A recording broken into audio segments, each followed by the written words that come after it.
Bom, no encontro de hoje da mentoria de vendas Flávio Sintra, eu vou falar um pouquinho sobre o funil de vendas na prática, do lead até o fechamento. Qual que é o objetivo principal desse encontro? É entender profundamente as etapas do funil, assumindo a responsabilidade clara. Primeiro ponto, o que caracteriza o avanço real dentro desse funil. O segundo ponto, o que é uma falsa evolução. O terceiro, onde estão os gargalos que a gente muitas vezes não enxerga nesse funil. E, por último, como usar o CRM junto com o script para a próxima ação avançar com os negócios, com as vendas, daí por diante.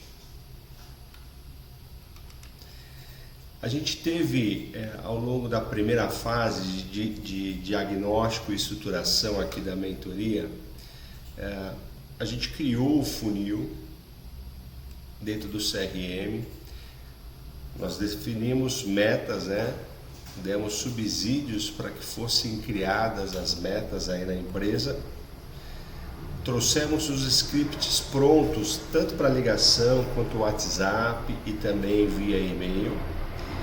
E a gente deu uma boa olhada na base dos clientes ativos, inativos e também dos prospects, no caso, os clientes que a gente pode também estar abordando, explorando para vendas.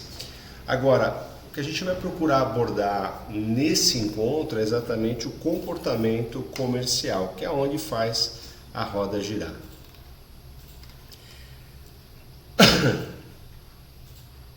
Nós temos então, funil, como foi falado, CRM, os scripts.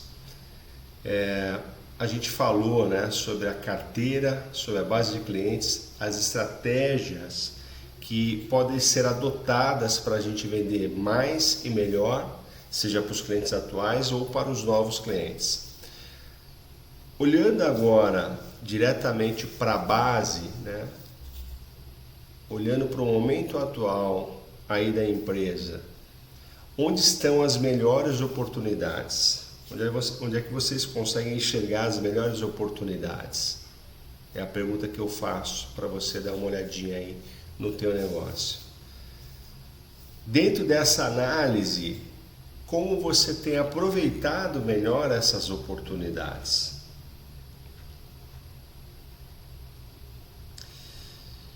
E uma última pergunta, em qual etapa vocês sentem que mais perdem negócios hoje?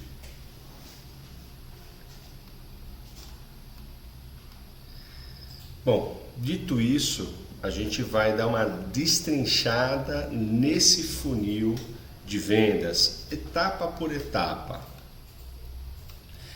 A primeira etapa, quando a gente recebe um lead, quando um cliente indica uma empresa, quando a gente está resgatando um cliente que já teve a contratação dos nossos serviços, ou seja, um cliente inativo, mas ainda está sem contato, o que a gente precisa se atentar?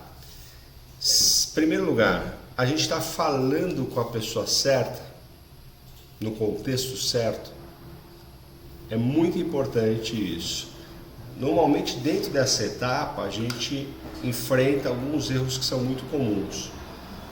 Então a gente às vezes fez uma ligação ali, e a gente coloca como contato feito. Ok, eu posso até fazer uma anotação ali, que eu fiz um contato com a empresa, mas não necessariamente eu consegui falar com a pessoa certa. Às vezes cai na secretária, numa qualquer outra pessoa, enfim.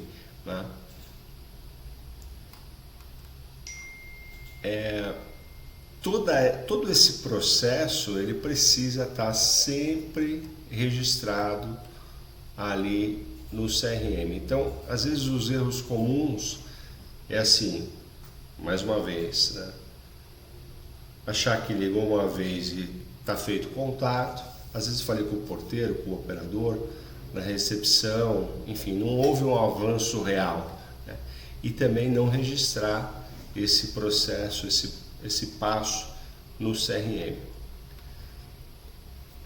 A maneira certa de fazer, né, os registros, né, primeiro, confirmar, né, para poder avançar no processo, confirmar quem decide ou influencia a decisão aí, né, para o serviço que eu estou prestando. Eu tenho já um script aqui como contexto, né, quer dizer, que pode me auxiliar, né, nesse motivo do meu contato.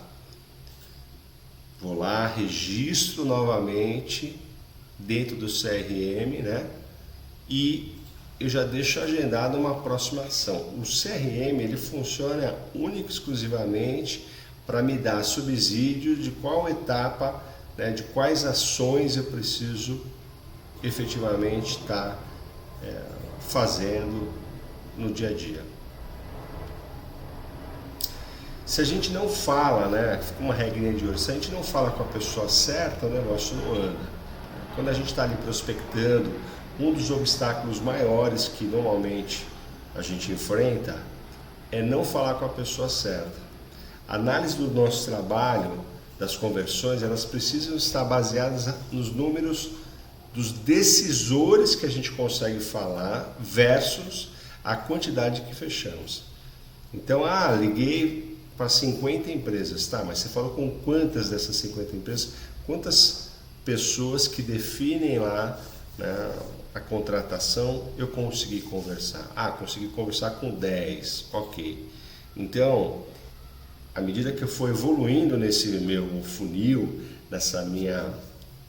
nas etapas, né, do funil de vendas, eu vou conseguir metrificar melhor, eu vou ter esse entendimento melhor, né, de acordo com as pessoas que de fato decidem ou influenciam a decisão para o serviço que eu estou oferecendo, ok?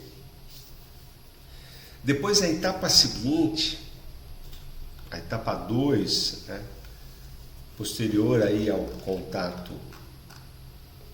a recepção do lead, né, é exatamente o contato feito. Então, se existe uma demanda real e não simplesmente uma simpatia por parte de quem está atendendo, né?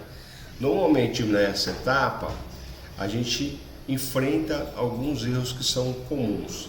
Às vezes a pessoa foi super solista, né? Eu cansei de ligar e assim, normalmente na prospecção, no contato, às vezes a pessoa é muito educada lá do outro lado e essa simpatia, essa educação dá aquela sensação de trabalho bem feito, realizado, mas a gente não pode confundir a educação com o interesse.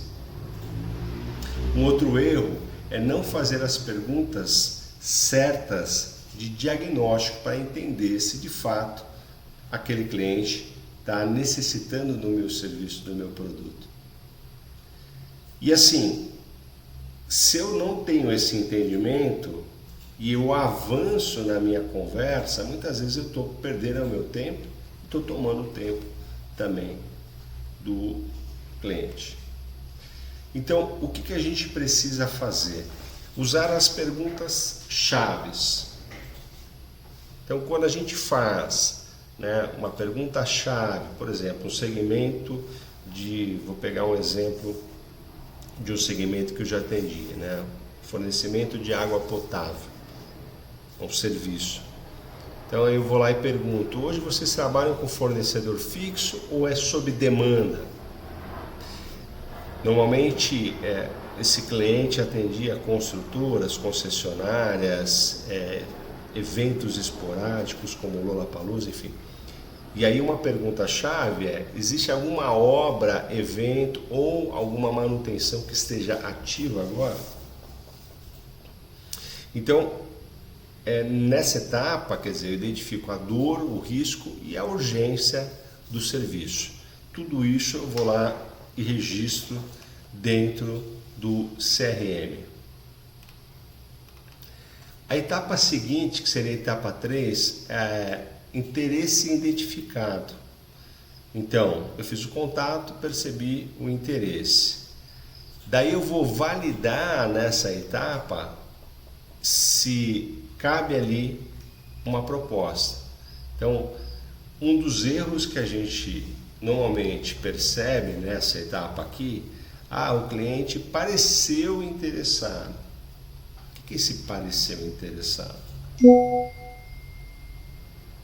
Mandar uma proposta sem clareza de volume, frequência ou prazo, ou seja, o cliente me deu lá um subsídio, né, no caso ainda pegando em consideração esse segmento de fornecimento de água potável, então, mas se eu não tive uma clareza na quantidade que ele usa, na frequência que ele vai precisar, no período que ele vai precisar. Às vezes ele está com uma obra no Rodoanel, e essa obra, na verdade, vai durar, 5 anos.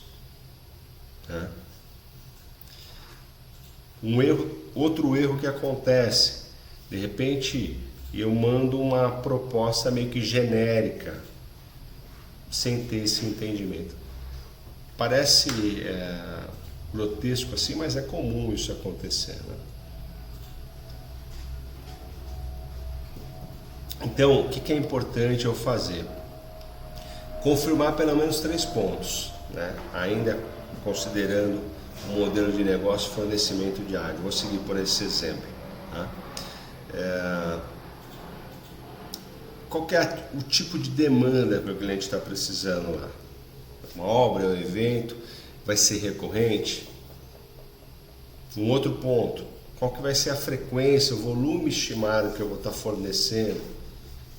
E o terceiro, o prazo de decisão. Esse é um ponto importantíssimo, né? Quando eu envio a proposta e falo, mandei lá a proposta e fico à disposição. Isso não pode acontecer em hipótese nenhuma. Eu preciso sair da reunião com o dia e horário de retorno agendado. Inclusive, na próxima etapa, eu vou falar um pouco mais sobre isso com detalhes, né? E dentro disso, depois desse contato feito, da identificação também do interesse, eu preciso alinhar a expectativa, né, antes de encaminhar a proposta.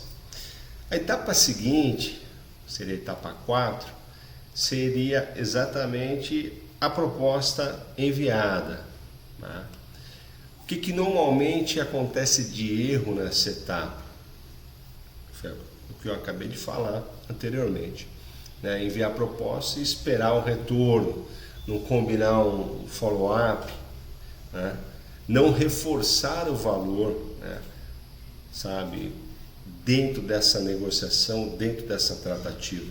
Então, é importante a gente, dentro desse reforço, né, discutir ali a prioridade, a previsibilidade, o risco do não abastecimento e daí por diante.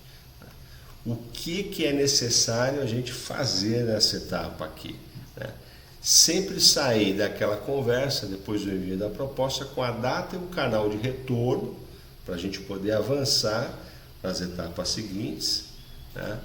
Já deixar isso agendado no nosso CRM, como eu falei. O CRM é a nossa bússola ali, é o nosso norte, é onde a gente acompanha e registra tudo que acontece dentro da relação com o cliente, com o prospect.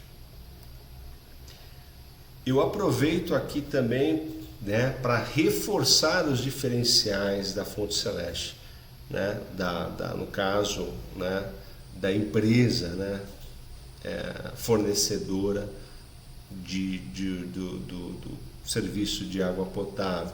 Então, olha, a gente tem a frota própria, nosso atendimento é 24 horas, são mais de 40 anos de tradição, nossa equipe é multidisciplinar, são mais de 30 funcionários e daí por diante. Então, esse reforço é importante.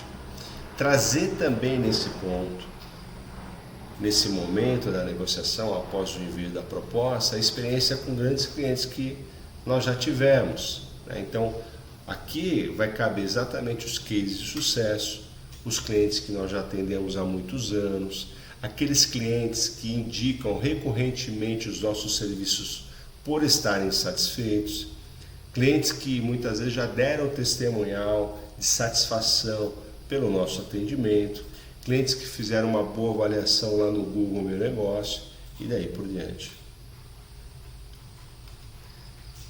E aqui a gente normalmente traz uma reflexão, né, que é importante. Quando eu mando uma proposta sem esse follow-up agendado, é como se fosse uma venda solta, uma venda meio que abandonada, né? Então, às vezes eu estou ali aquecendo o meu funil, o meu CRM, colocando um monte de proposta enviada, etc., mas sem ter esse próximo passo, né?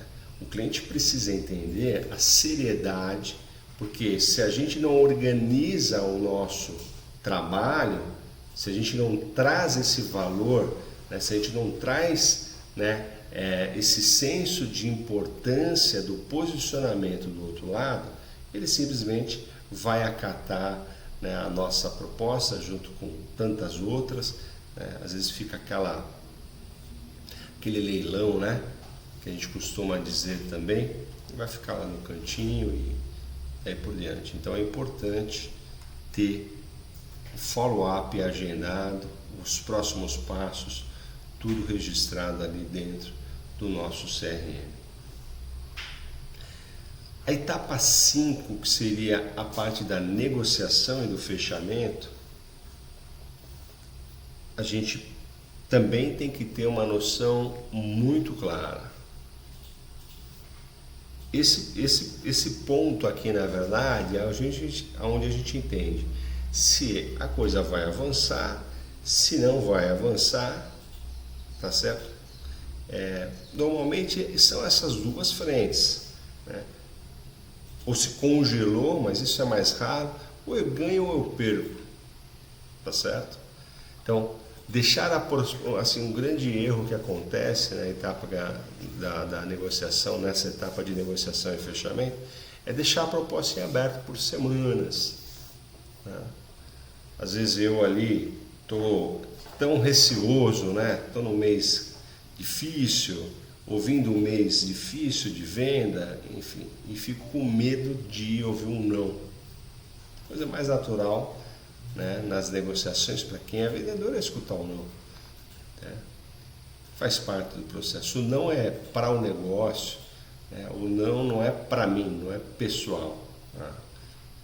Então eu preciso entender, né, e eu sempre procuro gerar muito valor dentro desse processo de negociação, porque eu tenho tanta certeza nos serviços que eu presto, assim como você na tua empresa, no teu negócio, a gente precisa ter essa clareza de que o nosso trabalho, o nosso produto, o nosso serviço, ele é muito importante e se o cliente não está contratando o meu serviço, quem está perdendo é ele no fundo.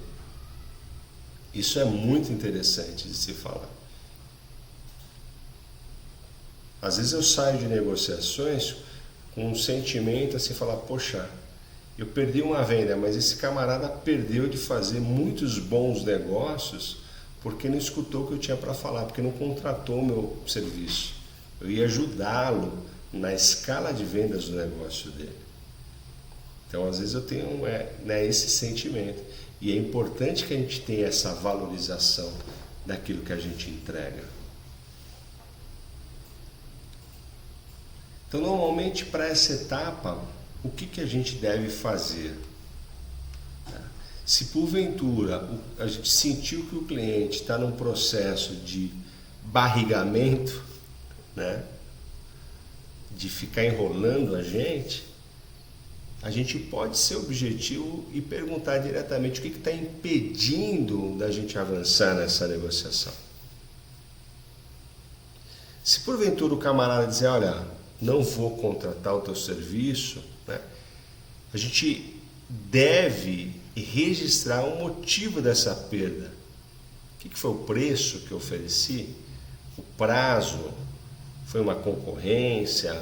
Por quê? O que aconteceu? Ou simplesmente, né, não avançaram com a obra, com o trabalho, com o evento que seja.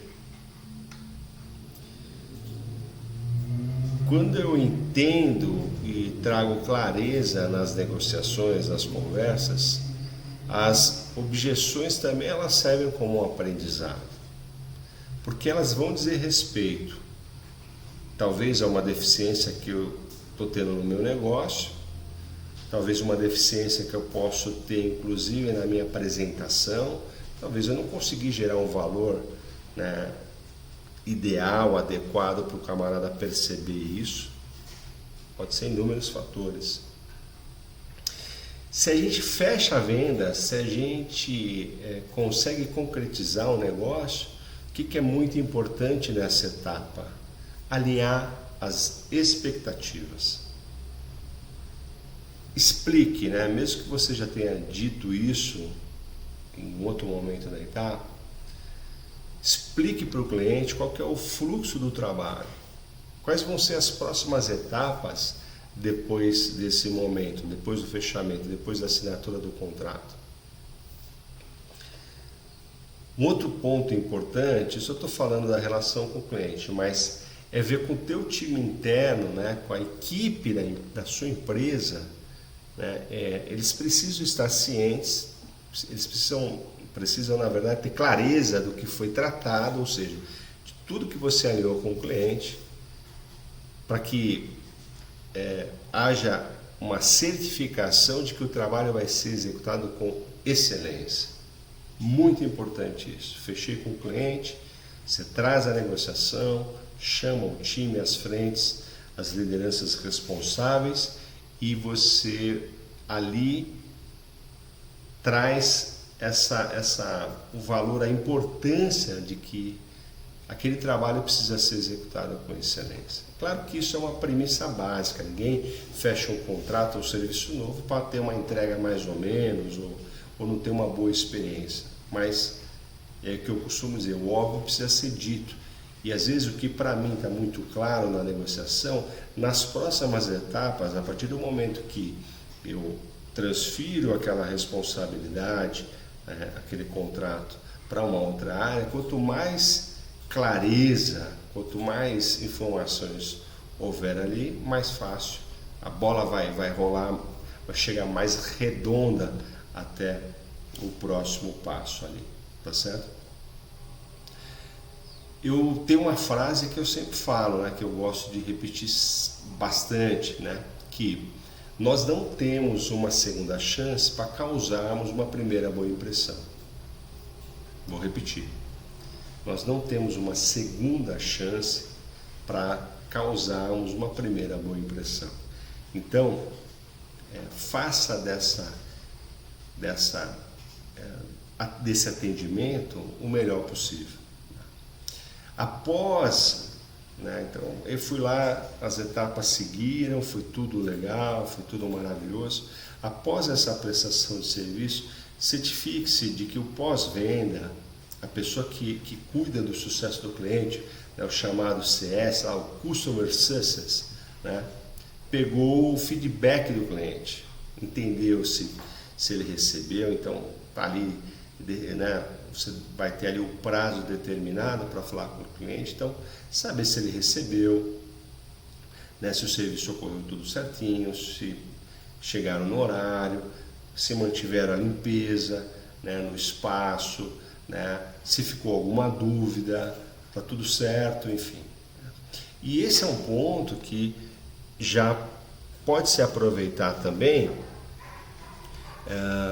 deixar essa pessoa que vai fazer o pós-venda ali, deixar ela habituada a já estar ali na mão, né, o linkzinho lá do Google Meu Negócio, para poder solicitar de imediato. Então, prestei o serviço para o seu Flávio. Pô, como é que foi, seu Flávio? Foi tudo ok, tudo certinho, só tenho que agradecer, estou satisfeito. Seu Flávio, ok, então eu vou estar encaminhando aqui para o senhor, tá? Pelo WhatsApp mesmo, o link do nosso perfil no Google. O senhor pode fazer uma avaliação, dar lá 5 estrelinhas, fazer um comentário citando, né? Então, nesse momento, a equipe também ela já começa a se habituar a seguir esse protocolo, né? E aí, obviamente, como já foi falado também em outros encontros, depois que a pessoa faz uma avaliação, é muito importante que a gente vá lá e agradeça, responda, né? Aqui, obviamente, que eu estou aproveitando uma avaliação positiva de um cliente, mas pode ser negativa. A experiência pode não ter sido positiva. Eu também respondo, né? Eu também vou lá e me manifesto e procuro entender para que a gente corrija a rota numa próxima entrega. Me lembro que numa ocasião eu estava numa palestra e aí da Luísa Trajano, a dona do Magazines Luiza, né? Já faz uns bons anos isso. E ela disse que dentro da empresa, na ocasião, aonde ela olhava, costumava olhar e acompanhar de perto era o departamento do saque. Exatamente o atendimento ao cliente. Porque ela disse o seguinte: quando o cliente liga para reclamar, liga para fazer alguma reclamação, ele ainda está dando uma oportunidade deles corrigirem a rota. O grande problema é quando o cliente nem liga, vai comprar do concorrente e ainda fala mal de você. Esse é o pior cenário. Quando o cliente ainda está reclamando, está falando ali, ele quer efetivamente, ele está dando uma oportunidade da gente corrigir a rota, da gente se reparar e da gente fazer o serviço como a gente sabe fazer, que normalmente é de uma forma adequada.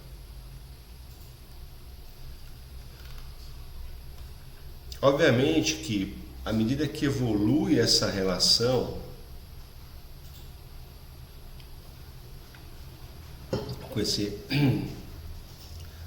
evoluiu essa relação, seja um cliente novo, um cliente que você reativou, enfim, a gente pode também aproveitar, fazendo se valer dessa boa relação, um testemunhal de satisfação pelos serviços que a gente tem prestado, bem como indicações formalizadas, né?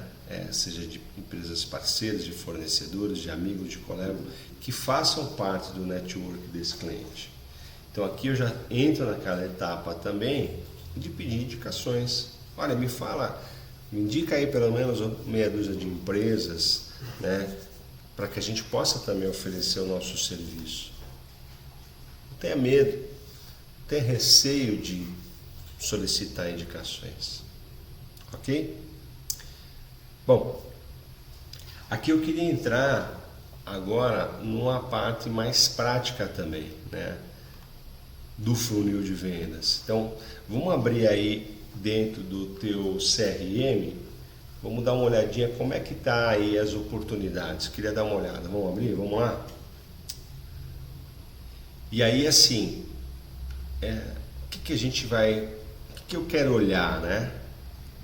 Até dando sequência para a gente validar, né, nessa etapa do nosso encontro, da nossa mentoria, se está na etapa certa ali do funil, o que está faltando para avançar, quais são as próximas ações, né? Quando que vai ser feita essas ações. Então, vou deixar aqui ao vivo, né, esse funil azeitado, ajustado, tá? E, bom, feito isso, queria aqui também para o nosso fechamento ter um padrão mínimo, né, por etapa, trazer um exemplo aqui de padrão mínimo e também, né, um exemplo ali simples de checklist por etapa, né? Então, estou ali na etapa de contato feito, ok, falei com o decisor, vou lá e registro, né? Identificado o interesse, né? Então, qual que é a dor, qual que é a demanda, qual que é o prazo. Muito importante esse checklist de padrão mínimo nessa etapa, né? Mandei a proposta, estou lá com o follow-up agendado, ok. E na parte da negociação, sempre uma decisão clara, para que a gente não perca tempo. Beleza? No que diz respeito ao checklist, né, simples por etapa, o que é importante a gente entender ali? Poxa, dentro dessa conversa, das ações, né, de agora, com essa empresa, falei com a pessoa certa? Eu entendi realmente a demanda que ela necessita? Percebi se existe um risco, alguma urgência nesse trabalho? Está contextualizada a proposta que eu enviei? E por último, se o follow-up está agendado, está tudo certinho. Bom, pessoal, é basicamente isso. Então aqui a gente encerra, né, esse encontro dessa fase que a gente está vivenciando, né? Após a gente ter feito alguns encontros falando do diagnóstico e estruturação, né? A gente está exatamente agora nessa fase 2, né? Nesses próximos meses a gente vai estar exatamente focado na parte de capacitação e desenvolvimento, e hoje foi essa etapa de estrutura do funil de vendas, do lead ao fechamento. Fiquem com Deus, bons negócios e até o próximo encontro.